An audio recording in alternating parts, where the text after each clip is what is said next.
Okay, we're live now, and so. Good afternoon and welcome. My name is Catherine Savoy. I am the Director of Equity and Environmental Justice at the Ecology Center, and today I am thrilled to be here representing Clear the Air, a new and growing coalition composed of more than 20 organizations across the state working together to protect public health, to promote the right of each of us to breathe healthy air. Thank you for joining us today as we gather with Senator Stephanie Chang and Representative Donavan McKinney, along with clean air advocates from around the state, to announce two new bills that will protect Michiganders' basic right to breathe clean air, especially those communities hardest hit by pollution. Michigan Department of Environment, Great Lakes, and Energy, or EGLE, is tasked with protecting our state's environment and public health. Right now, the state's air quality permitting process is broken in ways that are harming our communities. By considering each new facility or source of pollution in isolation, EGLE fails to account for the full impact of multiple sources of pollution on the health and well-being of our families and communities. We do not experience the impact of pollution from facilities in isolation. We breathe pollution from all the sources around us, not one at a time. As you will hear from our speakers, especially communities in Black, Brown, and low-income communities bear a disproportionate burden of pollution in Michigan, and the impact of this broken system is felt by residents on their health and quality of life. Fortunately, Senator Stephanie Chang and Representative Donavan McKinney have been leaders in helping us with solutions. They have introduced the Protecting Overburdened Communities Act. Inspired by successful bills passed into law in New Jersey and other states, these bills would require the Michigan Department of Environment, Great Lakes, and Energy to use a common sense, science-based approach to considering cumulative impacts in permitting, especially in communities on the front lines that suffer from the combined impacts of heavy industry, diesel exhaust from trucks and trains, and other sources of pollution. After years, in fact, after decades of advocacy by affected communities, including individuals and organizations represented here today, Michigan EGLE has developed a new tool called My EJ Screen that can help regulators and members of the public to identify communities overburdened by pollution.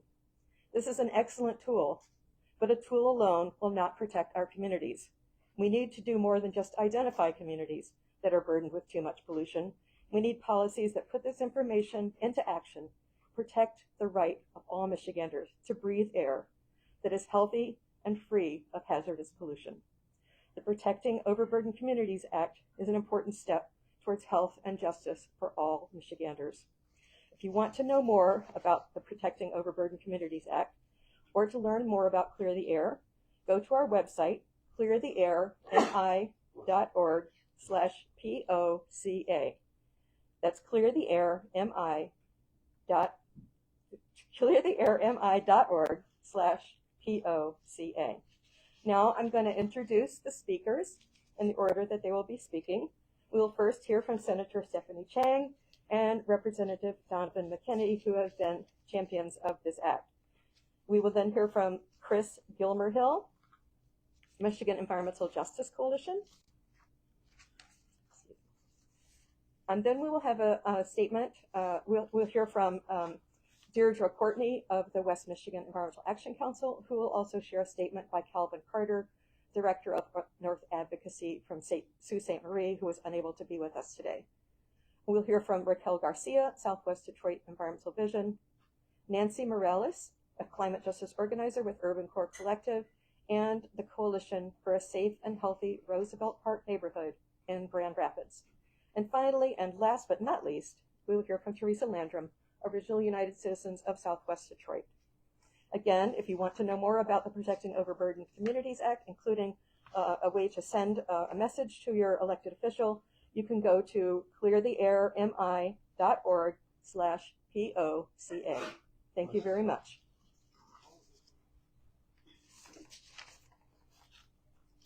Good afternoon. My name is Stephanie Chang, and I'm the State Senator for Senate District 3. Thank you so much for joining us here today. For many years, I've had the incredible honor of serving several neighborhoods in Detroit and in Downriver, heavily burdened by concentrations of heavy industry, truck traffic, construction, and much more. From the oil refinery and multiple industrial facilities in southwest Detroit to the now closed steel mill downriver, and over to the east side of Detroit with a large automotive manufacturing facility and recent fires at an oil recycling plant, the list of impacts from polluting industries on our residents is long. Unfortunately, right now our systems are not set up to officially consider the combined impact of numerous facilities, demographic and health factors, and numerous pollutants on our health. And this puts overburdened communities that already bear the brunt of pollution at further risk for more health impacts and a lesser quality of life. My entire time in office, I've been working on legislation alongside many of the partners here to protect public health by finding ways to address the cumulative impact of pollutants on overburdened communities, following the work of my predecessor in the State House, now Congresswoman Rashida Tlaib, and more recently, together with former Representative Abraham Ayash. Earlier this summer, I was proud to work with Representative Donavan McKinney to reintroduce the Protecting Overburdened Communities Act, which is Senate Bill 479 in the Senate and House Bill 4742 in the House. When a facility requests an environmental permit in an already overburdened community, the Protecting Overburdened Community Act would require the state of Michigan to consider the combined impact of existing sources as well as multiple pollutant types cumulatively, and also take into account social and economic factors that put communities at greater risk of harm. EGLE would have clear authority under this law to deny a permit if there is a negative impact on overburdened communities and there's no compelling need for the project. In order to do this, EGLE would use the MIEJ screen tool, which already exists and was developed to identify communities disproportionately impacted by environmental hazards. The development and implementation of MIEJ screen was a significant accomplishment by EGLE that we want to recognize under the leadership of this administration. And many of the groups that are represented here were a part of that development process and are grateful for that.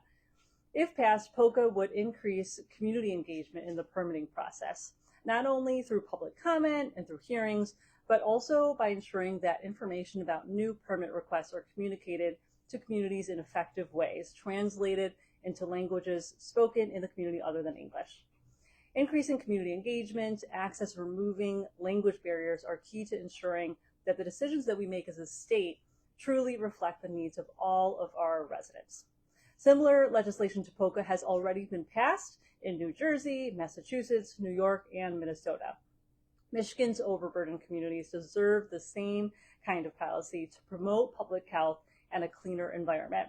So I'm really grateful to the Clear the Air Coalition for their collaboration on this legislation and to former Representative Abraham Ayash, who championed POCA last term. Now I'd like to turn it over to my good friend and leader in this effort, Representative Donavan McKinney.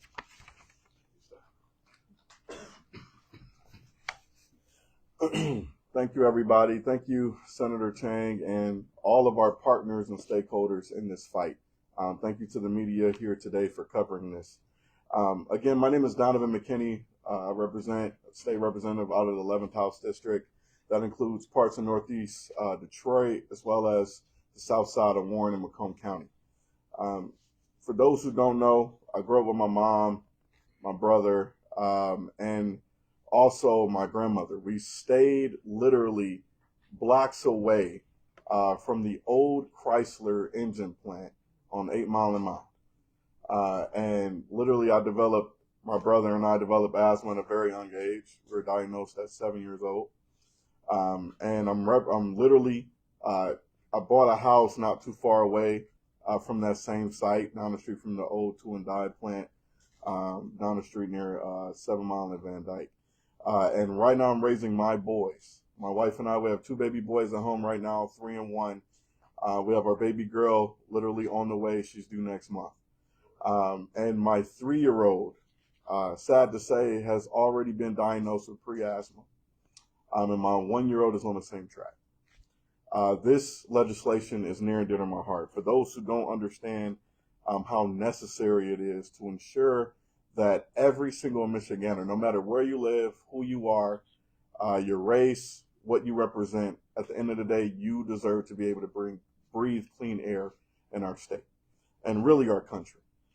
So the Protecting Overburdened Community Act bill package recognizes every Michigander's right to breathe clean air. We know that single sources of pollution can be harmful to people's health, but now imagine the harm that multiple sources of pollution can have on health. That can be deadly, and that's what too many Michiganders are breathing. Currently, EGLE doesn't have the tools to protect people and communities from chemicals and pollution. This in large part because EGLE must consider each facility or pollution source in isolation. But that's not how it works in the real world, as we all know.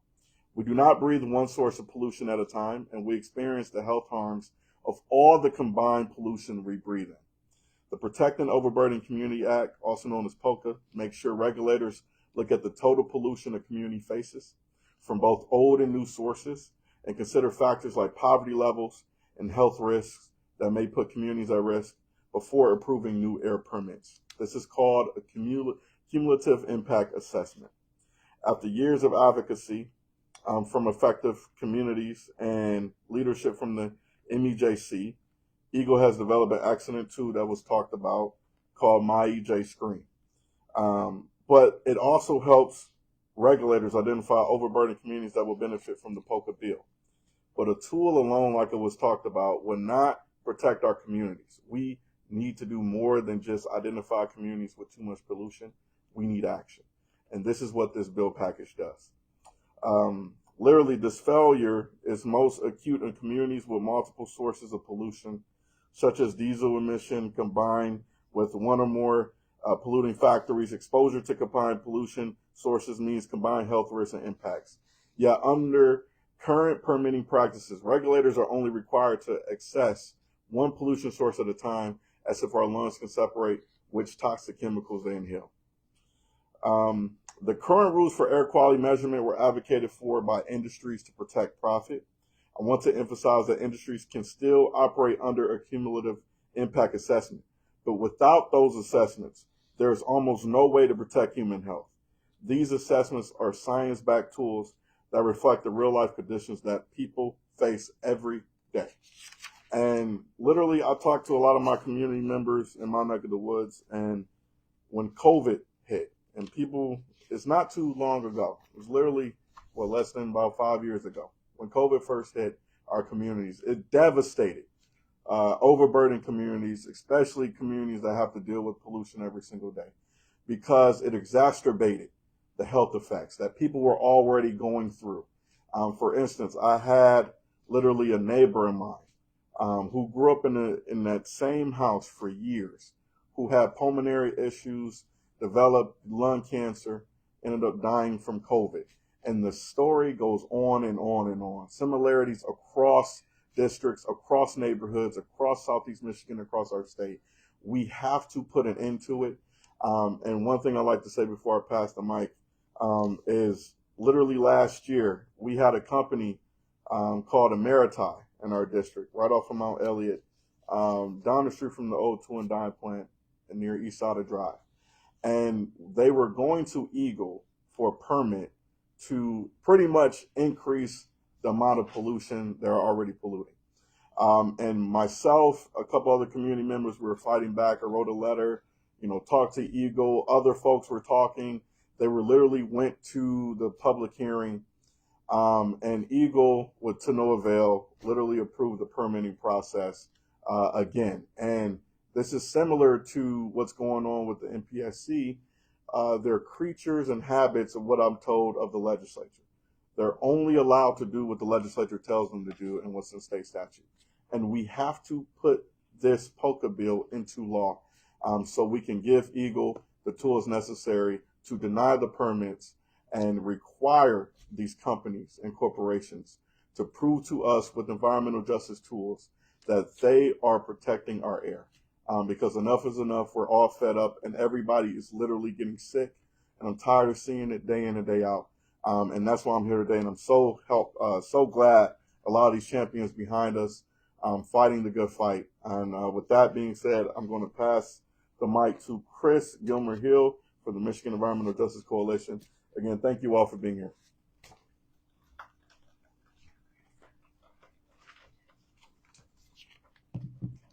Thank you, and good afternoon, everyone. My name is Chris Gilmer-Hill. I am Policy Associate at the Michigan Environmental Justice Coalition, and I'm here to talk about some of what we've already done and what it's going to look like to win this fight. Because we know that these fights don't just come out of nowhere. We know that these legislative wins, the wins that we need for our communities, don't happen without a fierce organizing fight. If you talk to any of us organizers for long enough, we'll probably bring up something like a theory of change, something about our theory of how we win. So I'm going to talk about that. I'm going to talk about our theory of how we win, how we stop poisoning the air in Michigan, how we make all of our lives better. I think that starts with these maps that are behind me. That's from the My EJ Screen tool that Catherine mentioned earlier. That tool comes straight out of organizing work that we and others, all of our organizations, have been fighting. We organized in our communities to tell people that it's possible for things to be better, and that starts with knowing exactly what we're fighting. Because we know that in places like Detroit, in places like Grand Rapids, Benton Harbor, Flint, we don't get to pick and choose what sources of pollution we're going to breathe into our bodies each day. I don't get to decide that Tuesday is going to be a sulfur dioxide day. I don't get to pick that I'm only going to breathe concrete dust every other Wednesday. We know that our communities are dealing with all of these things at the same time. And thanks to organizing, thanks to pressure, thanks to collaboration with EGLE, with other statewide groups, we now have the data to prove that places like Detroit are facing a disproportionate impact from all of these overlapping sources of pollution. I love my city, but unfortunately, on those maps, it stands out like a sore thumb. That's because if you look at someplace like Southwest Detroit, you have massive conglomerations of truck routes where diesel trucks are spewing out exhaust into the air people breathe every day. You have a huge Marathon refinery that's spewing out toxic pollutants into the air. You have EES Coke just down the river where DTE is spewing out illegal amounts of sulfur dioxide. You have Zug Island. You have a ton of other industrial pollution, all on top of all of the other legacy pollution that's already in Detroit, in our ground, in our water, in our air, from decades and centuries of industry, of environmental injustice and neglect. We have the tools now to show what that looks like, to prove that this is a real problem. But to let you in on a secret, as Detroiters, we already knew that this was a problem. So now we need to do something about it. And that's the next step here. That's why this bill is so critical. We need cumulative impact standards. We need to enable and require EGLE to take that full picture into account so we can stop poisoning the air in Michigan and give everybody the right to clean air that they deserve. And winning that fight is going to mean more organizing. It's going to mean going to people, not just to tell them what they already know, that the air they breathe is poisoned, but to tell them it doesn't have to be that way. To tell them that a better world is possible, that it's possible for us to rein in these corporate profits, to rein in corporations without destroying the city.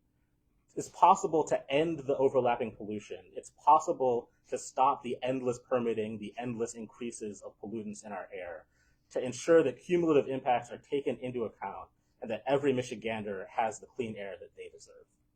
Now, like every other environmental justice fight, we know that fight isn't going to be quick or easy, and we know it's just beginning, but we know it's possible. We know that we can win because we've seen wins in places like New Jersey and places all around the country. We know what it looks like to win this fight, and it means passing this bill and continuing the fight to make sure that it's rigorously enforced to protect the air that we all breathe.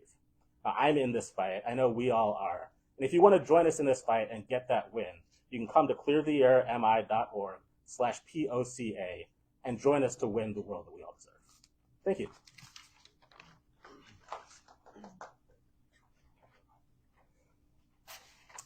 Thank you. Good afternoon, everyone. My name is Deirdre Nieves. I am the Director of Climate Solutions and Justice with West Michigan Environmental Action Council, WMEAC. I'm very honored to be here today with so many powerful community voices, leaders, and advocates in support of the Protecting Overburdened Communities Act.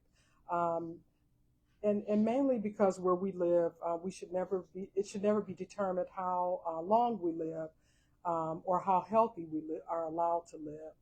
So I come today from the west side of Michigan, where frontline communities, especially in urban cores like Grand Rapids and Kalamazoo, have long lived with the consequences of legacy pollution, extreme weather, and disinvestment. However, I was born and raised in the city of Detroit, where obviously we've experienced and continue to experience some of these impacts as well. But it's not just about our past, it's about how we are allowed to continue to live healthy and with clean air. At WMEAC, we work directly with neighborhoods impacted by cumulative burdens such as poor air quality, lead exposure, flooding, extreme heat. It's hot today. In fact, communities where asthma has essentially been normalized, where kids stay indoors nowadays during ozone alerts, and where decision making has historically excluded those that are most affected. This legislation, Senate Bill 479 and House Bill 4742, takes a critical step forward, we believe. It recognizes what we've been saying as people of color for years. We cannot keep reviewing pollution permits in isolation. We must account for the total impacts, the full weight of what communities are already carrying. When we talk about environmental justice or injustice, we mean justice in the air that we breathe, the water that we drink, the decisions that are made, not just here in Lansing, but in our federal government as well. This bill, we believe, will give Michigan Department of the Environment, Great Lakes, and Energy, EGLE, the tools to direct and direction to actually say no to new pollution when the community, especially for communities that are already overburdened. And that's the power we believe that they need, and the responsibility that we expect and demand. I also want to acknowledge at this moment that these sorts of bills and these issues don't happen in isolation. Right now, even at a federal level, we do a lot of work at WMEAC on a federal and state level. The EPA is also moving to roll back some specific legislation with endangerment findings. So let me be clear that rescinding some of these important legislation and these attacks on our air, the air we breathe, and the health for every Michigander is not in isolation. We must continue to fight at the federal level as well as the local and state level. And what we do here in Michigan is now more urgent than ever. And we must expect for our legislators to protect us. And so I really thank our legislators that are here with us today, that are taking a stand, a bold stand in fighting for our climate and clear air, where others may have kind of been shy or shied away from. So I urge everyone that will hear from this press conference today to contact your legislators, tell them to support this legislation as the Senate Bill 479 and the House Bill 4742. And with that, I'd like to share some personal remarks that I have from Calvin Carter, the Director of Up North Advocacy in Sault Ste. Marie, Michigan. They couldn't be here with us today, so I'll read those comments. Thank you for the opportunity to share thoughts in this space. Calvin Carter, he lives in Sault Ste. Marie in the eastern Upper Peninsula of Michigan. He's writing this to voice a strong support for the Protecting Overburdened Communities Act, because clean air isn't just a downstate issue, it's also a northern Michigan issue and Upper Peninsula issue as well. Up north, we've seen is often seen as a place with clean lakes and crisp air. And Calvin believes that we're essentially proud of that fact. But there are still those that live here that know the reality is really more complicated than this. People in the UP are impacted by pollution from multiple sources, as we've heard others say today, and those harms essentially add up. So in Sault Ste. Marie, just across the river, is one of the largest polluters in Ontario. For decades, smokestacks from these still organizations have been pouring emissions into the air, At night, the burn off from these smokestacks have been seen for miles in all directions. And where Calvin ice fishes in Ashman Bay, just across the river, is the steel plant. And he notes that he sees the soot that accumulates on the ice there.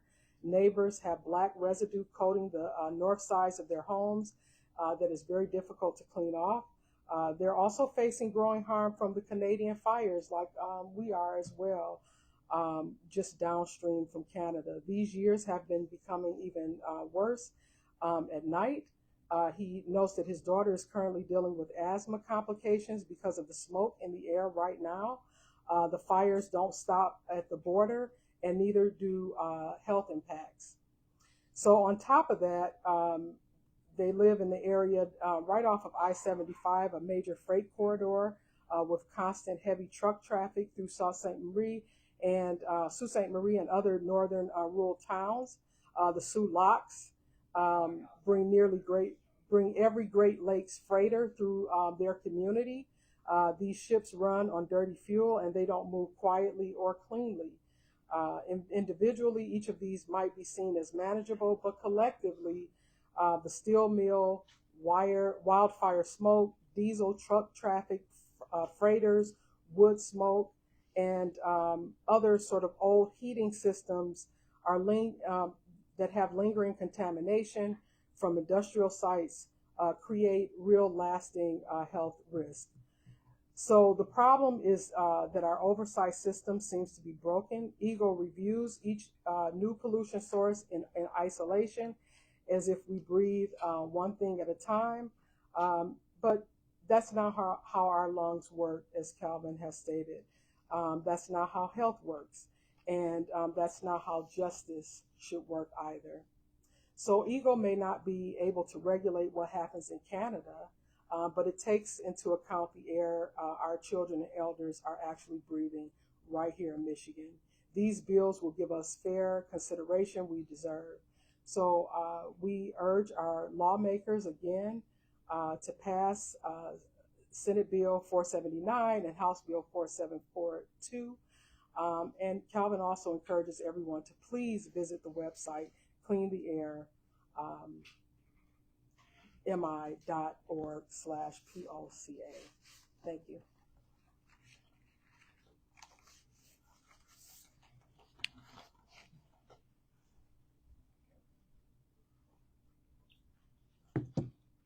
Hello everybody, my name is Nancy Morales. I'm a climate justice organizer with the Urban Core Collective based in Grand Rapids, Michigan.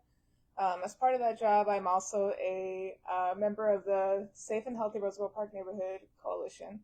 That coalition started as a way to address heavy truck traffic in the area. We all know that, as a lot of folks have mentioned, these communities, generally, if they're burdened with one thing, they're burdened with five, right? So in the case of the Roosevelt Park neighborhood, yes, they have truck traffic, but they're also right next to a highway. They're also right behind some old factories and like a, kind of an industrial area that has legacy pollution left behind by Killer Brass and Wolverine. So there's a lot of PFAS in the area. There's a lot of VOCs. They're dealing with these truck emissions. They're dealing with the highway emissions. And then on top of that, if you look at the urban canopy there, it's really lacking in tree coverage as well. So, again, when EGLE, as a lot of my colleagues here have mentioned, when EGLE looks at a pollution source, they look at it in isolation. And again, as it's been mentioned before, we don't breathe these things in isolation, right? So it's just really important to look at that big picture. I would like to share a little bit about also like the Roosevelt Park and why that neighborhood matters so much to me. It's known as like the Little Mexico, but folks from all over the world come and settle there and make it their home. And it's a really good like launching pad for new Americans. It's a really beautiful place. It's incredibly diverse. It's incredibly resilient. But it's also incredibly underinvested in. The city doesn't put as much investment into it as it should. Like the streets tend to be a little bit bumpier. The sidewalks tend to be a little bit more cracked. As I said before, the tree canopy is just lacking. But it's still a beautiful and diverse and glorious neighborhood. And it's folks, the people there don't deserve to have to deal with asthma, to have to deal with increased rates of cancer, to have to deal with a lot of these other issues that come from being exposed to all of these things. So that's part of why I support the POCA Act. So again, protecting our overburdened communities, it's important. And when I think of air pollution, I know that it doesn't come by itself, right? Like when these trucks are barreling through this little neighborhood, they're not just providing, they're not just, providing air pollution. They're also a physical danger to children and families there. They're also providing a lot of noise pollution, so that, I've had the opportunity to talk with a lot of folks there, and a lot of them share that in the mornings they don't get to hear birds singing outside their window in the morning. But you know what they hear? They hear traffic. They hear honking. They hear trucks. They hear rumbling. I have some folks there that have told me that picture frames even fall off their walls from how heavy that traffic is sometimes. So again, just want to support this act. Thank you to our elected officials here who are championing this. Have a lot of faith in you. So again, just thank you all, and please pass that. Thank you.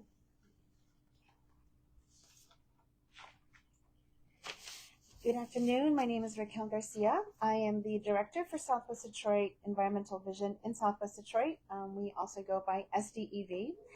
We are a member of the Trucks Off Our Streets Coalition that has organizational members in every district in the city of Detroit, with the goal of reaching residents, collecting truck and industry data, educating the community and decision makers on the health impacts of truck traffic and industry pollution like fugitive dust.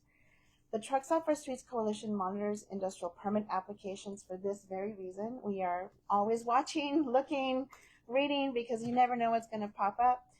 That almost always gets approved. And together, collectively, the Trucks Off Our Streets Coalition reaches about 35,000 residents to date across Detroit.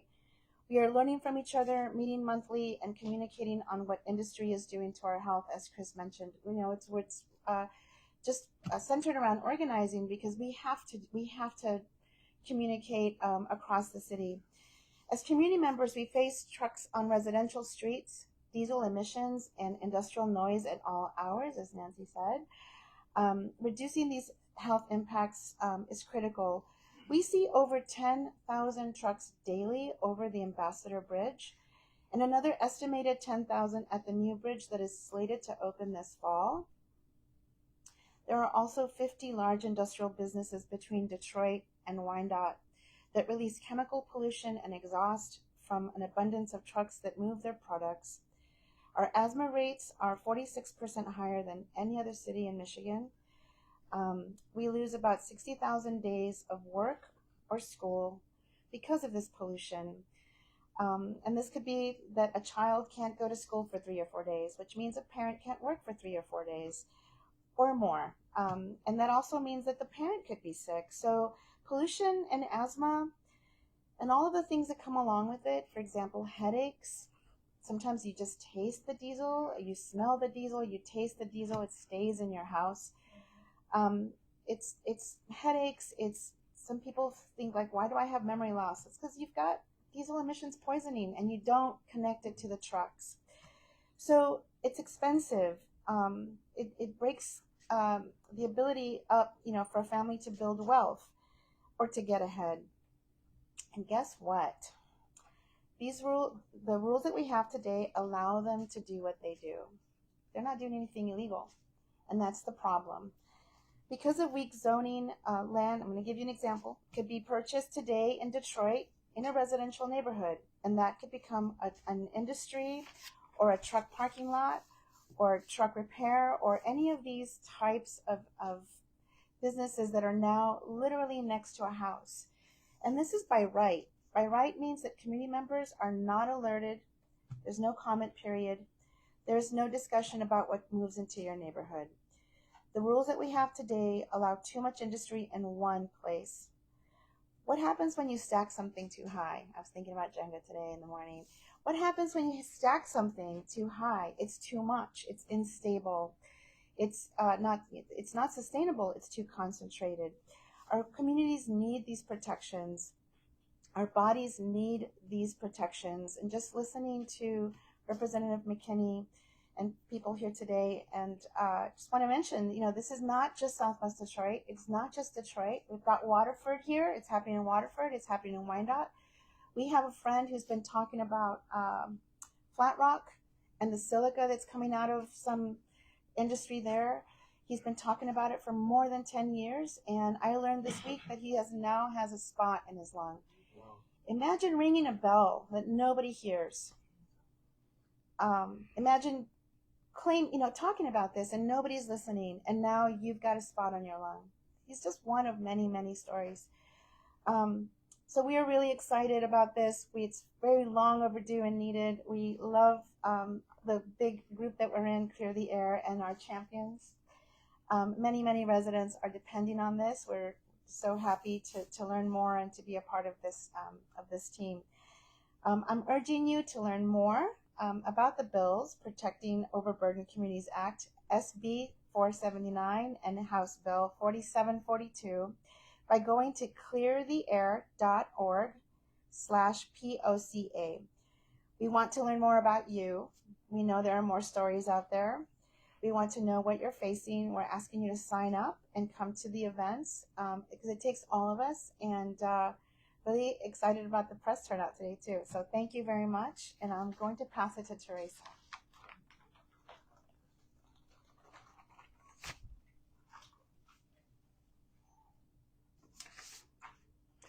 Good afternoon. I'll be brief. I am Teresa Landrum, T-H-E-R-E-S-A, Landrum, L-A-N-D-R-U-M. I'm also excited to be here today with others in support of these two bills, known as Protecting Overburdened Communities Act, SB 479, being introduced by Senator Stephanie Chang, and House Bill 4742 being introduced by State Representative Donavan McKinney. As a resident from Southwest Detroit 48217, a community that is surrounded by more than 42 major and minor polluting sources, according to a 214, and hear me clearly, a 214 Al Jazeera's America's article, studies by the University of Michigan environmental scientists found that 48217 is the most polluted zip code in the entire state of Michigan. A community that is overburdened with pollution and emissions coming from Marathon Petroleum Corporation, Communist Line, U.S. Gypsum, U.S. Steel, which is now idle but scheduled to be reopened, bought by Nippon, and a deal was made by our current administration to put that steel mill back into operation. EES Coke Battery, also known as Zug Island, Dearborn Works, the former Ford Ridge Steel Mill, and many others highlight this as a monumental moment to have these two bills being introduced simultaneously in the Senate and the House. The Michigan Department of Great Lakes Environment and Energy, EGLE's permitting process is flawed. EGLE currently reviews each company's individual chemical emissions and new source of pollution separately, not all at once. This day is welcome. It is a long time coming, and it is a culmination of persistent and consistent work by residents, organizations, legislative leaders to protect and address cumulative impact, protecting overburdened communities. These bills are what is needed to help us be able to have a healthy neighborhood and community across Michigan. We have to look at all these chemicals and all these dangerous polluting industries from a holistic level. In 2024, Detroit ranked 13th in the nation for particulate pollution matter, according to the American Lung Association State of the Air report. And again, according to the American Lung Association report, Detroit Wayne County received another F for poor air quality.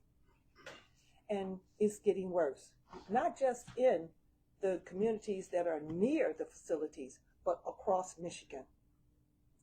We see asthma rates in Detroit rise.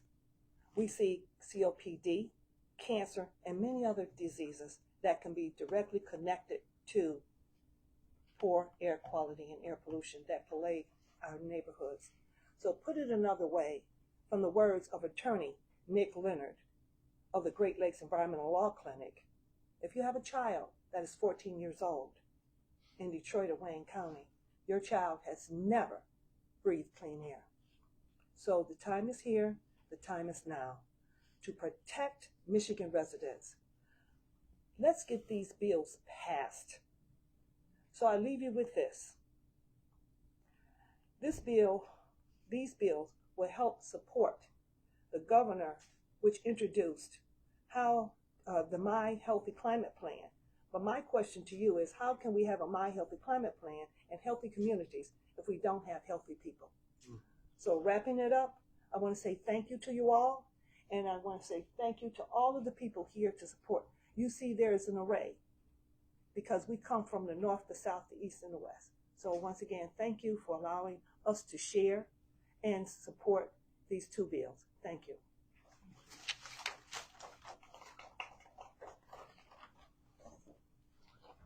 I want to say thank you to all of our speakers, and I just want to bring these maps to the fore for just a moment before we take questions. We mentioned the My EJ screen. You've heard about that. Oh, thank you. We mentioned the My EJ screen. It's a tool that EGLE has to identify population and pollution characteristics in communities. And we have two maps here that were created with EJ screen. The top map is the overall cumulative impact score. That means if you look at all of the factors of pollution affecting communities, then you see where the hotspots are. So you can see Detroit is this big, somebody put a sore thumb here. And you can see the other urban areas are highlighted in red. That means that there is a very high concentration of pollution sources there. But I think the really important point is to know that this is what exists now. But we need this law, not just to protect these communities, but protect the whole state. As we see, they're increasing industry moving into rural areas and less urban areas.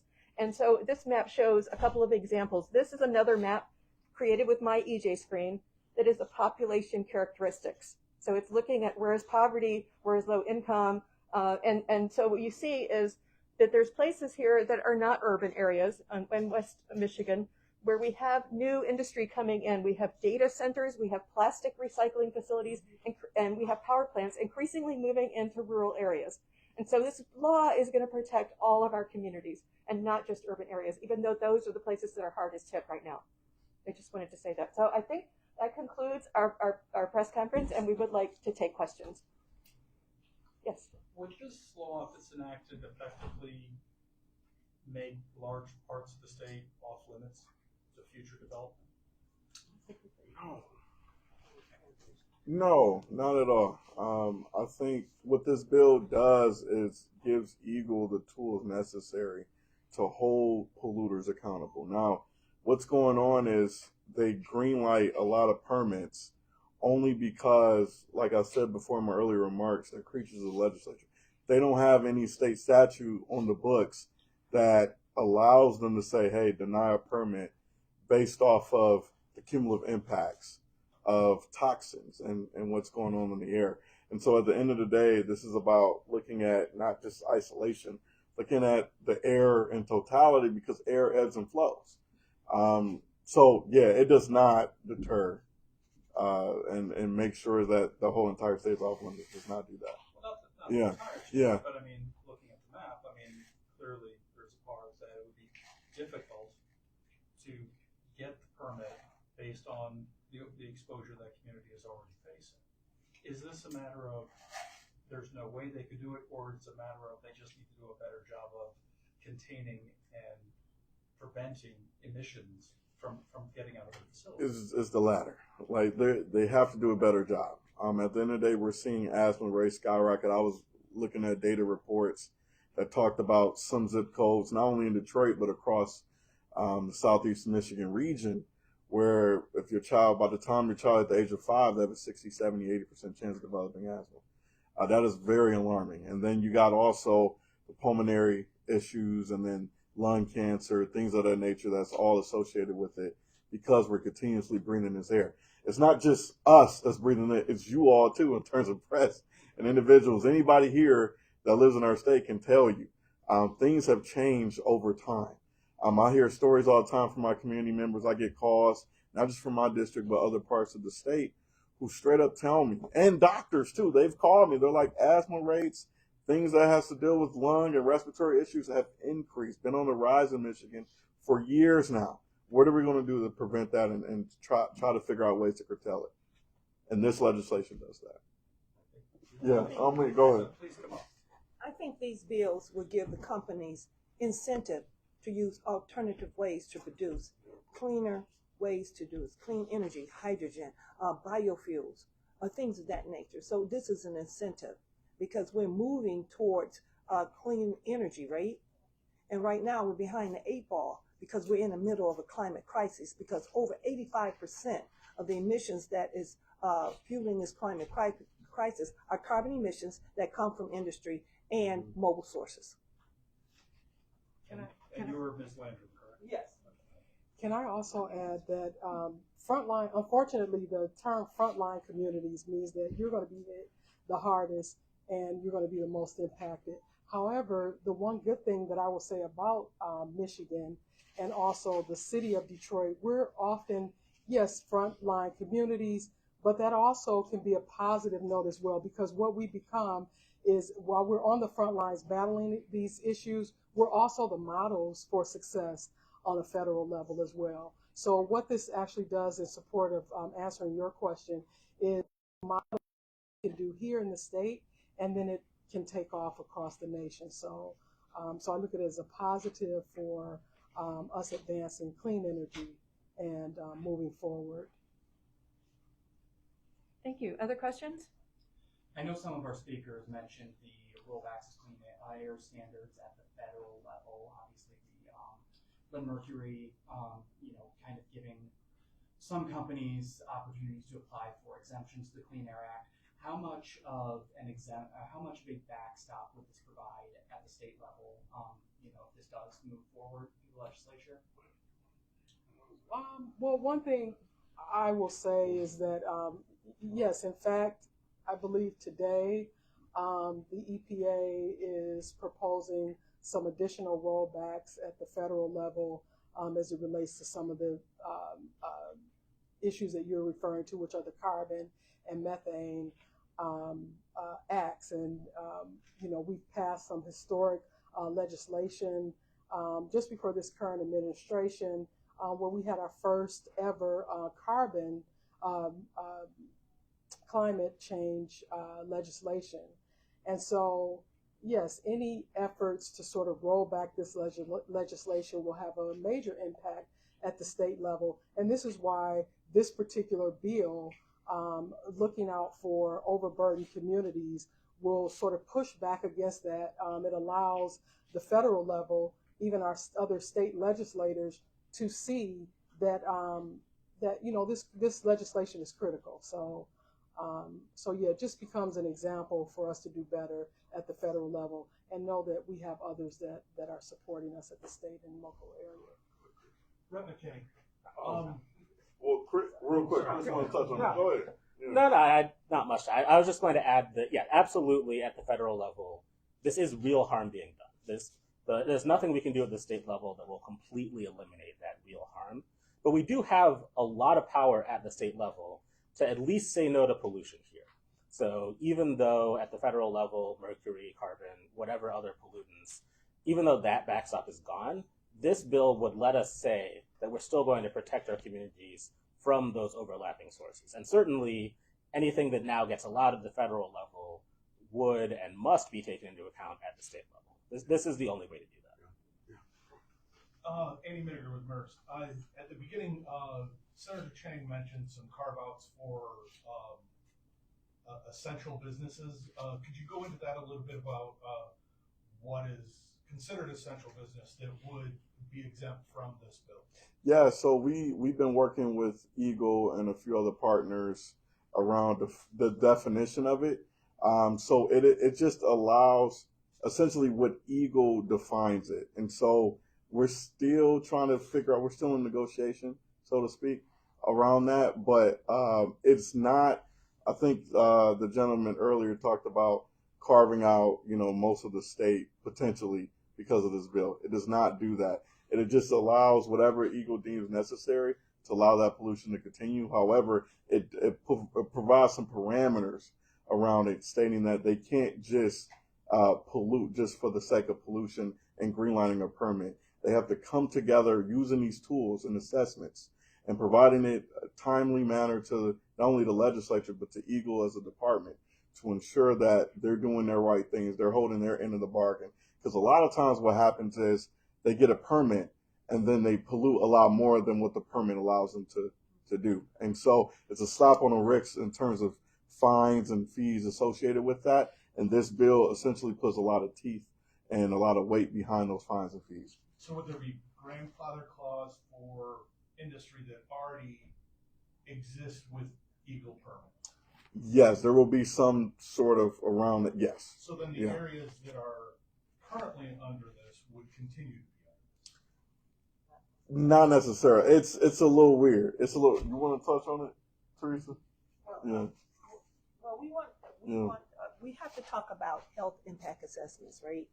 And we have to look at them all across. Like I mentioned, we have 42 major and minor polluting sources. Every industry that we track from our own records, every one of them produce sulfur dioxide. We know that's harmful to the health. So we have to put some things in there, some parameters to lower the carbon dioxide and the sulfur dioxide, because those two combined together, it's really bad. And then you have benzene, and then you have toluene. So I think working through this legislation, and the leaders continue to work with industry, there's ways that they can cut those carbon emissions, those sulfur dioxide emissions. So I don't think it would be, that loophole of grandfathering it's outdated, it's aged as we move towards clean energy production. And that's, if we move towards clean energy production, that's going to cut out the old grandfathered in clauses. But I'm still asking, this wouldn't do anything to prevent current pollution, just future pollution? I hope that it would. My hope that it would. Okay. Yeah. It would have new and current. Right. Yeah. Thanks, everyone. Thank you. Thank you all. Thank you.